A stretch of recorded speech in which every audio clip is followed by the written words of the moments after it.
C'est une première du genre, un concours de vulgarisation scientifique. Il s'agit de rendre accessible au plus grand nombre les travaux de jeunes chercheurs. C'est une initiative conjointe de l'Université des Antilles-Guyane et de la ville de Pointe-à-Pitre à l'occasion de la Semaine de la Science qui s'achève, vous le savez. Et parmi les 5 finalistes, toutes des jeunes femmes d'ailleurs, c'est Danitza Nebor qui a remporté le premier prix en présentant ses recherches sur la drépanocytose. Éric René et Rémi de France ont assisté ce matin à la finale de ce concours. Reportage. Elles étaient 5 jeunes chercheurs, résultat d'une première sélection de l'université, à affronter aujourd'hui un jury mixte Université-Ville de Pointe-à-Pitre lors de ce premier concours de diaporama scientifique pour la vulgarisation de leur thèse de recherche.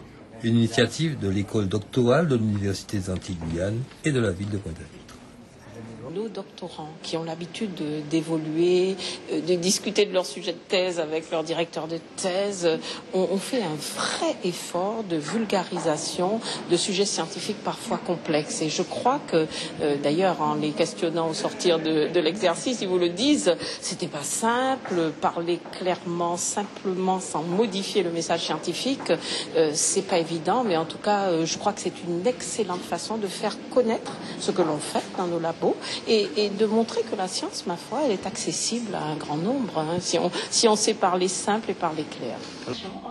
Le principal objectif de ce concours, c'était donc l'effort réel de simplification pour Monsieur Tout-le-Monde et surtout le respect du timing imposé. Le jury, lui, a voulu pousser les candidats dans leur dernier retranchement.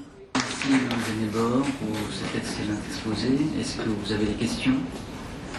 Essayez de me convaincre qu'il y a une possibilité non intéressante pour la dépollution des eaux usées. Danitza Nebor s'est intéressée à la maladie génétique de la drépanocytose.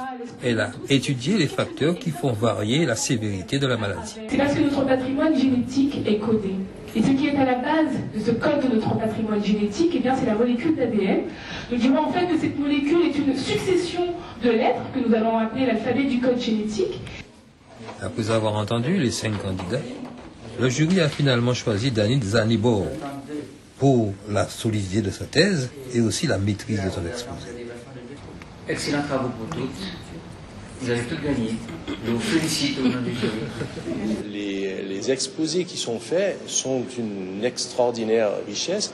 Et non seulement ils sont scientifiquement pointus, ce dont on peut se douter s'agissant de projets de doctorants déjà présélectionnés parmi d'autres, mais c'est surtout qu'on se rend compte que chacun des exposés et chacune des recherches débouche sur des applications pratiques, sur des perspectives sur notre vie de tous les jours, dans notre environnement humain, s'agissant par exemple de la drépanocytose, mais dans notre développement économique, environnemental, écologique, lorsqu'on voit le problème de la dépollution des eaux usées, la dépollution du chlordécone et d'autres perspectives. La science locale pour tous à l'occasion de la fête de la science, une occasion de rapprocher la population de son environnement par les avancées de la science dans la connaissance et la valorisation de notre patrimoine. Il y a donc aussi la Guadeloupe qui gagne.